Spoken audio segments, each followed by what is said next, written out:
मोगाच्यानो जेजू तुमचो मोग करता. सुटका आनी आशिर्वाद ह्या कार्यक्रमांत तुमकां समेस्तांक स्वागत करता. हे कार्यक्रम तुमी पळयत येतात, देवाचे उतर तुमी आयकत येतात. आमकां खंडीत संतोश. खंडीत तुमी देवाचे उतरार म्हण चलतात म्हणून आमकां खंडीत पातयणी आसा. कित्याक देवाचे उतार मात्र एका मनशाक सुटका दिता. देवाचे उतार सत जावन आसा. हे सत उतार आयकून आमी चलाजे, तसो ताळो आमी आयकचे, जियेचे म्हणले ती देवा बापाची खुशी जावन आसा. त्या बसता आज आमी देवाचे उतार आयकूंक या. ताचे पयले मागणें करया आमी. मोगळा बापा, तुका हांव काळजांत अर्घ दितां. तुज्या भुरग्यांक तूं सहाय कर म्हूण तुजे लागीं प्रार्थना मागतां. तुजो ताळो आयकून आमी तांणी सम्या त्या उतरान जिवंक तांकां सहाय कर. देवाच्या पवित्र आत्म्या तुजी सहाय जायचे. तुवें आपयल्या शिवाय कोणीय जेजू लागीं येनात. बापा, तुवें तांकां फरमायचे. तूं तांकां फरमाय म्हूण मागतां. तुजे पुता लागीं येवन सोडवण जोडून घेवन म्हूण तुजे लागीं प्रार्थना मागतां. बापा, हें मागणें मागतां तुजे पुता आमच्या सम्या जिवच्या नवी आमेन. आज आमी किर्तन 119 तातूंत 89 उतार आमी मातशें भक्तान एशें बरोवन आसा. भक्तान एशें बरोवन घालां. सोरेस्परा तुजें उतार ससनाक तेंगता, सर्गराजा तें तीर आसा. सोरेस्पराचें उतार, देवाचें उतार ससनाक तें तेंगता आनी सस्ताच्या ससनाक सर्गराजा तें थापीत जालां. सर्गराजार आहलें उतर तें मोर मारल्या, सेल मारल्या त्या उतराचेर. हें उतार आमी ह्या पयत पुस्तक आसा न्ही, हें मनशाचें उतार न्ही, मनशांनी बरयल्लें न्ही. हें मनशांक देवान उपयोग केला. लेकीन हें सर्गराजार आहलें उतार पवित्रात्म्याचे प्रेरणांत हांगा बरोवन घालां. तुका आनी म्हाका बरोवन घालां. तुवें आनी हांवें हें उतरार म्हणें सोलाजे म्हणल्या खातीर वो पवित्र पुस्तक आमकां दिलां.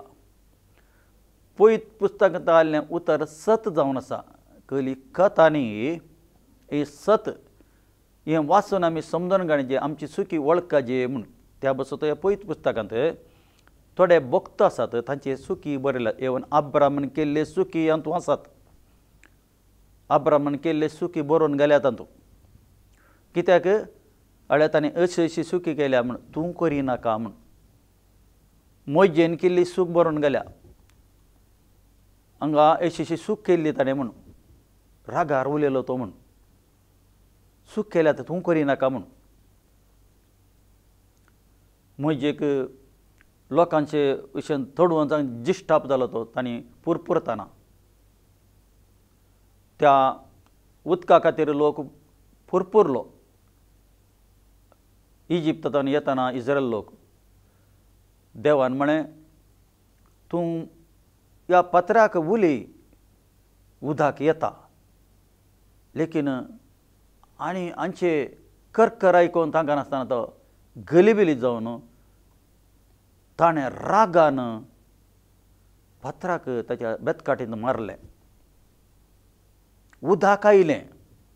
देवान गौरव राखलो, मान राखलो. लेकीन तीं आयुधेपण जालें. देवान सांगलें उलय, तो उलोवना. कितें? ह्या लोकांचे पुरपुरे आयकून ताका राग येवन ताणें मारलें. त्या बसत तो त्या खनान देशाक वचूना तो. आमी पळयता तो ती मागीर मोर्न पावलो. इवन दाविदान केल्ले सुखी हांगा बरोवन गेल्यात. दाविदान कशें सूख केली आनी कशें तो लिपयली ती सूख बरोवन गेल्यात. ते बरोवन गेल्ले कित्याक तो कसो पश्चाताप जालो, कशें देवा लागीं तो गुवलो, ताचे उपरांत ताणें पाता करूं ना. कित्याक हें वाचून आमी समजून काडचें. समजून काडना आमी तशें सोलाचें म्हणल्या खातीर हांगा पवित्र पुस्तकांत बरोवन गेलां. हर एक संगती पवित्र पुस्तकांत बरोवन गेलां. देव कोलो स्वभाव असो म्हणून बरोवन घालां. येवन सदोम गोमोर नाश करतना जाल्यार देव बापान ती देव बापान ताच्या दुतांक धाडन अब्राम लागीं उलयलो म्हूण सांगता. अब्राम ताका इंटरसेशन करता, तूं राख नितीवंत मेळ्ळ्यार तूं नाश करता गी ना, एक लास्ट एक 10 नितीवंत म्हण मेळ्ळे नाश करता ना म्हणटा. ती नितीवंत तर नातिल्ले कोणी लोत सोडल्यार. तशें सबार सांगती हांगा बरोवन गेल्यात, तूं हें समजून काडचें हांवें समजून काडचें म्हूण. आमी हांगा वाचलें देवाचें उतर सर्गराजार स्थापीत जावन आसा.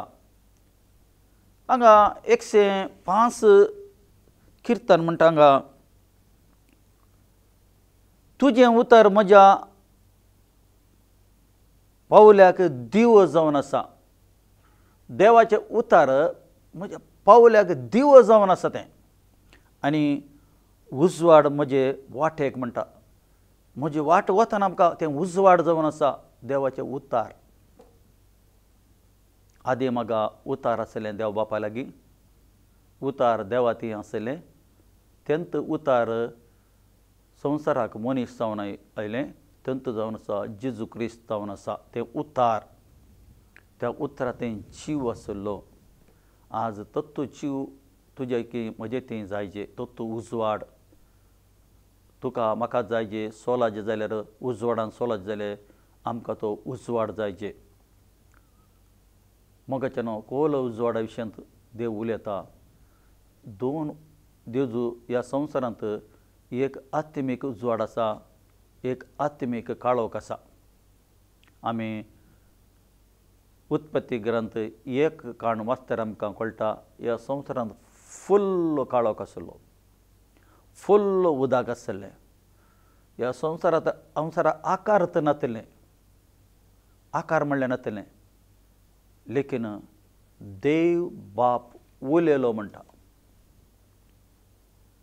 पवित्रात्मा आसलो, उदका वयर आसलो, लेकीन पवित्रात्मा जब तक बाप उलयनासतना पवित्रात्म्यान कांय करूं ना.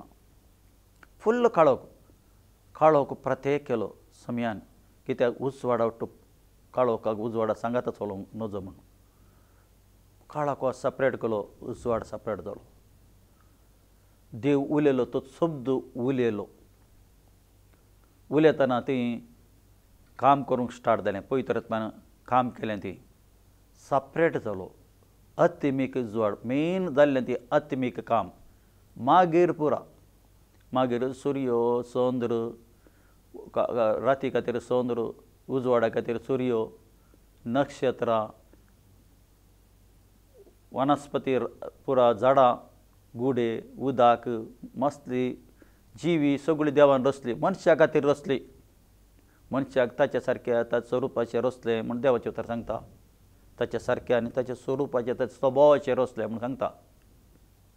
तो स्वभाव ताणें काणयलो मनशान, म्हळ्यार देवाच्या उतराक आविधेय जालो. आविधेय जाल्यार आज मनीस देवातावन सपरेट जावन आसा. मोगाच्या भावा आनी भयणी पयत वाचल्यार मात समजोणी मेळटा, नाजाल्यार समजोणी मेळना. मनीस जल्मतनांत देवातावन सपरेट आसा, सप्रेशन जावन आसा. पातकांत जल्मलो मनीस तो सपरेट जावन येता देवातावन. ताका परतें एक करच्या खातीर, मनशाक परतें देवाच्या राजाक हाडच्या खातीर जेजू ह्या संवसाराक आयिल्लो. देवाचें उतर म्हणटा, जो सद्या तिसऱ्यांत 16 म्हणटा, संवसार असो देवान असोय मोग केलो, आपल्या एकल्याच पुताक ताणें सोडून दिलो, संवसाराक दिलो, कित्याक कोणेय एका मनशांनी नाश जावं नजो म्हणून. इतलो लोक संवसारार आसा, कोणेय नाश जावं नजो. देव सगळ्यांचो मोग करता, त्या पासून आपल्या मोगाच्या पुताक ताणें दिलो, मोगाच्या पुताक धाडून दिलो संवसाराक. बस ह्या संवसाराच्या इतलो लोक आसा तांणी बचाव जायचे, परतें देवाच्या राजा भितर तांणी येयचे म्हणली देव बापाची खुशी. देव बाप काल आशेता हर एकल्यानी सस्नाचे जिवीत जण घेयचे म्हणून देव आशेतात आसा. सस्नाचें जिवीत व्हेरी इम्पॉर्टंट. मोगाच्या भावांनी भयणी, हांव क्रिस्तांव जाल्ल्यारूय सस्नाचें जिवीत मेळना. देवाचे उद्धार काले म्हणटा, उतराक आमी विधेय जातना मात्र, विधेय जावन चलतना मात्र सस्नाचें जिवीत मेळटा. देवाचे उतार म्हणटा 17:3 म्हणटा, जुवांचो जेजूक देव बापान संवसारांत दान दिलें, ताका समजोवन काणयजे, खाली पात्य येयल्यार पावना. तो कोण म्हूण समजोवन काणयल्यार मात ताका सस्नाचें जिवीत. समजोवन काणयल्लो व्यक्ती मोगाच्यानो तो देवाच्या वाटेन चलता, देवाच्या उतरार चलता. ताचे भितर देवाची भिरांत आसता, भक्त आसा, भिरांत आसा. तेदोन ताका देवाच्या उतरार म्हण चलोवंक जाता, नाजाल्यार उतरार म्हण चलोवंक ताका जायना. त्या बसो ती म्हणटा आमी समजोवन काणवता सस्नाचें जिवीत. त्या बसो 17 अध्यायांत जेजून अपुरबायेचें मागणें केलां. अपुरबायेचें मागणें केलां, कोणें नासवं नजो म्हूण, एकल्यानी नासवं नजो. बापा तुवें म्हाका कोणाक दिलां गी, एकल्यानी नासवं नजो. ह्या काळोख भरल्या संवसारांत लोक आसा, ताका आतां कालें करूंक सस्नाचें ताणें देवाच्या राजा भितर येवंक आसा. राजा भितर येयचें जाल्यार त्या व्यक्तीन पाताक रोडून जिणी बदलूंक आसा.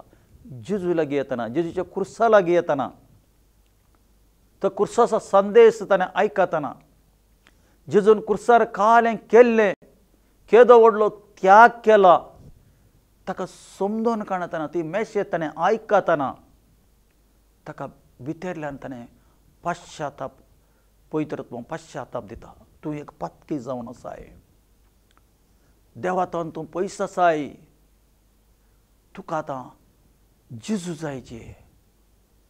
जेजू लागीं आयल्यार मात्र, जेजूक तुवें स्विकार करून भितर काण गेल्यार मात्र तुका सोडून जाता. देवाचो आत्मो ताका कालें करता, भितरल्यान ताका बडयता. पाताक रडोवन ताणें जिणी बदल्यार, जेजूक सोडोनदार म्हूण स्विकार केल्यार, जीच्या फाटल्यान गेल्यार खंडीत ताका सस्नाचें जिवीत आसा. कोले धर्म सस्नाचें जिवीत दिना. जेजू कोले एक पर्टिक्युलर धर्मा खातीर ह्या संवसारांत येवना. जेजू मनशा कुळा खातीर आयला. कित्याक मनशा कुळाक, मनशाक देवा सारकें, देवा स्वरुपायेचें स्वभावाचें रचयल्लें. मनशा कुळांनी बचाव जायचे म्हणल्यार देव हर एका मनशा समोर करता. खाली येत धर्माचो त्या धर्माचो न्ही, हर एकल्याचो देव मोग करता. लेकीन समय लागीं येयजे, जेजू लागीं येयजे. त्या बसो जेजूक ह्या संवसाराक दान दिल्लो. त्या बसोत जेजू म्हणटा हांगा जुवांचो अध्याय 8 अध्यायांत जेजू 12 म्हणटा तें 8. जेजू परत्यान तांच्या लागीं उलोवन म्हणलो, हांव संवसाराचो उजवाड, म्हजो पाटलाव करता तो काळाकांत चलचो ना. जेजू म्हणटा हांव संवसाराचो उजवाड. आज उजवाड जायचे. जेजू उजवाड जावन संवसाराक आयिल्लो. हांव संवसाराचो उजवाड म्हणटा. आज कोणा फाटल्यान वचचे आमी? जेजू फाटल्यान. जेजूक फॉलो करचें आमी, जेजूच्या उतरां फॉलो करचें. त्या बसत आमकां 4 गॉस्पल आमकां दिल्यात. मातेव, मार्क, लूक, जुवांव. हे वाचून काडून आमी समयाच्या फाटल्यान वचचें म्हणली देव बापाची खुशी जावन आसा. बापान धाडल्या शिवाय कोणी पुता लागीं येना. बापाची काली आशा, पुता लागीं वच. तुका म्हज्या लागीं देवाच्या राजा भितर येयचें गे, पुता लागीं वच. पुता लागीं गेल्या मात्र, पुते स्विकार केल्या मात्र तूं म्हज्या लागीं येवंक जाता, नाजाल्यार जायना. नाजाल्यार प्रत्येक उजवाड आनी काळोख, सर्ग आनी यमकोण दोनूच आसचें. मेल्ल्या उपरांत सर्ग आनी यमकोण, तिसरें खंयचेंय ना. तें मनशान केल्लें. तिसरें खंयचेंय ना, सर्ग आनी यमकोण. आतां सर्गा राजा वचचें जाल्यार तुवें कुडींत आसतनांत, हांगा कूड आमची आसतनांत आमी जेजूक स्विकार करूंक आसा. जेजूचीं उतरां पाळूंक आसा. आमी एकाने जसो आमी मोग करूंक आसा, तसो मोग करूंक आसा. एकाने जर देवाक आराधना करूंक आसा तेव्हा पासून जिजूक ताळमी आयिल्ल्या टायमार जेवणसार येवन म्हणटा तूं म्हज्या पांयांक पडशी जाल्यार पळय हो संवसार सगळो म्हज्या हातांत आसा संवसाराचे दौलत म्हज्या हातांत आसा संवसाराचे अधिकार म्हज्या हातांत आसा वर्ग म्हज्या हातांत आसा तूं म्हज्या पांयांक पडटी जाल्यार हांव तुका दिता म्हूण सांगता जेजूक म्हणटा जेजू म्हणटा एका निजा देवाक मात्र पातयेवन ताका मात्र पांयांक पडचें म्हणून बरोवन घाला सल सैतान हांगा दोन म्हणटा म्हळ्यार आमी एका निजा देवा पातयेचे एका निजा देवाक आमी आराधना करचें एका निजा देवा कडेन मागचें आमी आज आमी कोणाक आराधना करता आमी कोणाक आमी आराधना करता आमी तें मेन आमकां क्वेश्चन देव मनीस जावन आयला जेजू आतां आमी जेजूक आराधना करची की उरल्यांक आराधना करचें एकाडे आमी उरल्यां कडेन मागता जाल्यार ताका आराधना करतले आमी पयलो कमांडमेंट मोडलो म्हणून अर्थ फर्स्ट कमांडमेंट आमी मोडलो जेजू म्हणटा सैतानाक तूं वच म्हजे तोंड पयस वच म्हणून चल म्हणलो आज आमी जेजू फाटल्यान गेल्या मात्र खंडीत खंय वचून आमकां पावोंक आसा थंय वचून आमी पावता नाजाल्यार आमी पावना आमकां कितें आमी शिकोवन आयकूंक पुरो पयलीं बट जेजू जायचे आमच्या जिवितांत समी जायचे आमचे पाताक बक्षजे सैंबाच्या पाताक म्हणटा ताका आदामांदान आयिल्ले पाताक सैंबाच्या पाताक आमचे बक्षजे त्या पासून बक्षज जाले कोण ताजे जेजूक आमी स्विकार करूंक आसा जेजूचे उतार आमी पाळूंक आसा त्या दळा मात्र मोगाचें न्हू आमकां सस्ताचें जिवीत मेळटा नाजाल्यार सस्ताचें जिवीत मेळना मोगाचें न्हू ती जेजून एक उतार सांगलां ती कथांनी लुकाच्या अध्यायांत ती कथांनी निजाकी घडिल्लें सांगलां एकलो दुर्बळो लाजारस आसलो एकलो ग्रेस्त मनीस आसलो दोगी मेले लाजारसे मेलो ग्रेस्त मनीस टायम येतना मेलो मोरोंक सगळ्यांक आसा दुर्बळ्यांक आसा भीक मागतल्यांकय आसा अनबड तेंगे आसा बोवाड तेंगे आसा ग्रेस्त मनशाक आसा कितलो फेमस जाले ताका मोरांक आसा कूड सोडूंक आसा लेकीन देवाचें उतर म्हणटा ग्रेस्त मनीस पाताळाक गेलो म्हळ्यार एमकोंडाक गेलो थंय उज्याच्या जाग्याक गेलो तो लाजारस दुर्बळ जावन आसलो या ताच्या मेजा बुंती ती तो पडिल्लें खातालो तो बापाच्या अब्रामाच्या ती अब्रामा लागीं आसलो तो पळयता खंय जावन एमकोंडा जावन पळयता एमकोंडा जावन ते दिश्ट वयर वता ताका ती कोण दिसता लाजारस दिसता द्याट आतां अर्थ दुर्बळ्यांनी काली सरकारार वचे ग्रेस्तांनी वचत ग्रेस्ताकी चान्स आसा हर एकल्यांक जेजूक स्विकार करतल्यांक सरकाराचार वचत त्या कुर्साराक आयल्यार ती इतल्यांत म्हणटा तूं लाजारसाक धाड हांगा चूर उदक म्हज्या जिबेन घाल हांव वळवळे सुसूंक जायनात ते वळवळे म्हाका सुसूंक जायना तो उजो म्हाका सुसूंक जायना हांगा अब्राम बाप म्हणटा ती आसलें हांगा येवंक जायना हांगाच्या हांगा ती वचोंक जायना आनीक म्हजे भाव आसात म्हणटा ती ह्या जागाक तांणी येवन वचो भावा लागीं धाड ताका म्हणटा लाजारसाक धाड हांगा येवन वच तांणी जिणी पाताक रोवन जिणी बदलायची ती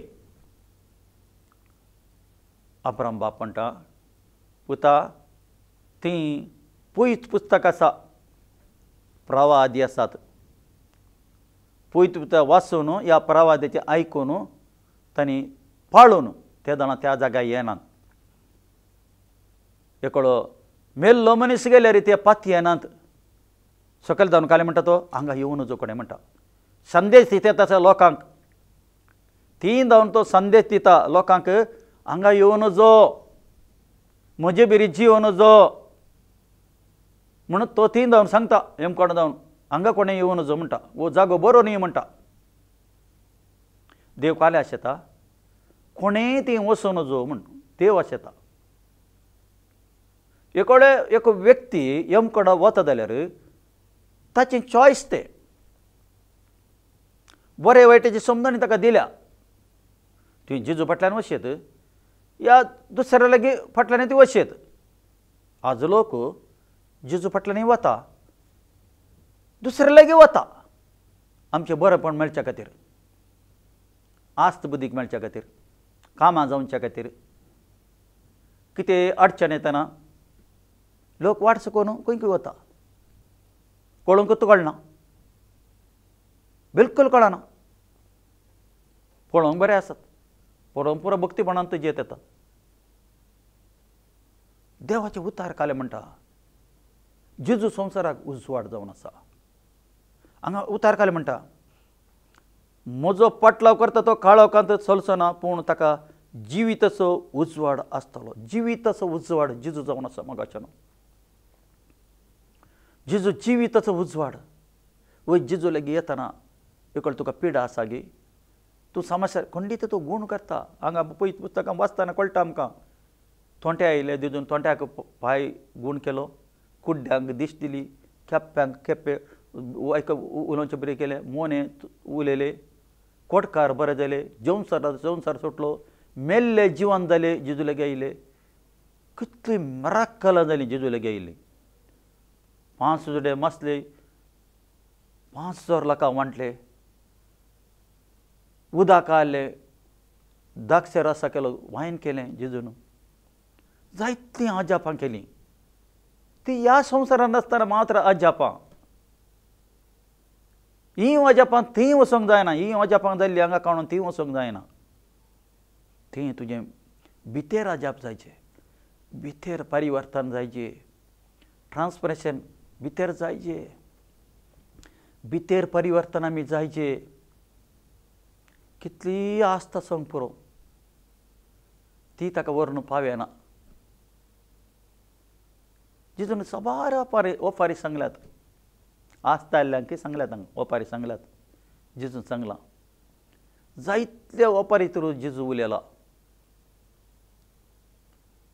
आज आमी पयत पुस्तक एक सायडीक करून आमचेंत म्हणलें काडून आमी मुखार वचचें न्ही वो पयत पुस्तक तुका आनी म्हाका दिल्लो कोणाकय म्हज्या फाटल्यान येवंक मन आल्यार आपलो कुरीस काडून म्हज्या फाटल्यान येवन म्हूण जेजून सांगलां आपलो कुरीस ह्या संवसारांत आसतना मोगाच्या भावांनी म्हणें तुका कश्ट आसूंक पुरो समस्या आसूंक पुरो हर एक येवंक पुरो त्यो सोंसून काडून जेजूच्या फाटल्यान वचचें आज जायते ग्रेस्का आसूंक लोकांक एक दीस इल्लो तेंप वचना बरें तो ताका कांय ना ग्रेस कांय ना तो नॉर्मल जाता खंयच्यान गेली म्हणूंकूच जायना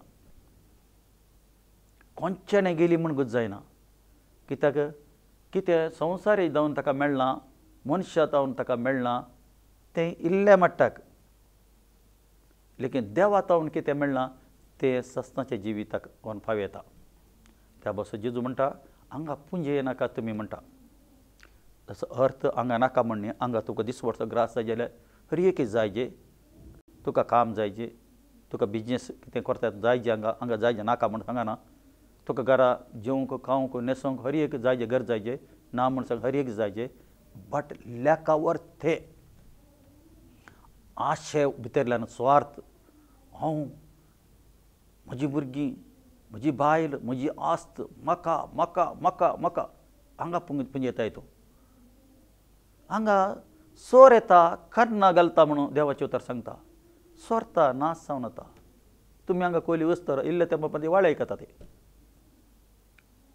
तुमी पळया स्टॉक मार्केट अप डावन जायत आसता आतांच्या ज्यो सिच्युएशनार बणें केदळां पडटा काल्याक वच जायना देखीक सरकार जार तुमी पुंजया म्हणटा अर्थ आत्मे तुमी जिका म्हणटा नासाचे आत्मे आसात आत्मे नासाक वत येतात कितल्या लोकांक जेजू विशयेंत गुत्तू ना कितलो ऑन बोर्ड आसा जेजू विशयेंत गुत्तू ना सांगतलो मनीस ना तांकां कोणी सांगना तांकां ते नासाक वत येतात गुत्त नासतना वत येतात आज तुझें आनी म्हजें काम जावन आसा तांकां तुमी सुवार्ता परगट करचे जेजूचो मोगा विशयी तांकां सांगाचे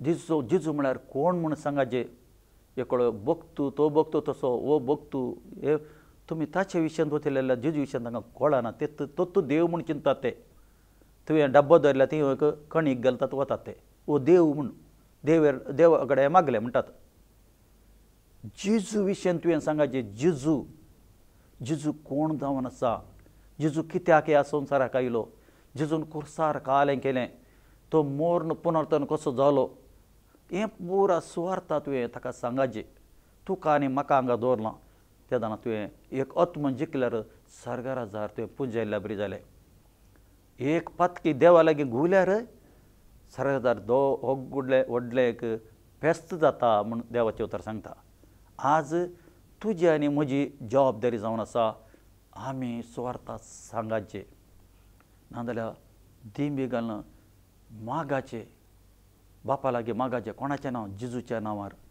बापाच्या आनी मनशाच्या मध्यस्थ एकलोच आसा जेजू क्रिस्त मनीस जावन आयलो जेजू क्रिस्त मात्र आमचो मध्यस्थ दुसरें कोणी मध्यस्थ ना देवाचें उतर म्हणटा खंडीत तुमकां मोगाचें अर्थ जालें म्हूण हांव पातयेतां ह्या उतर तरी देव तुमकां आशिर्वाद करून आमेन मागणें करुया बापा तुका आमी काळजां जावन आर्गां दिता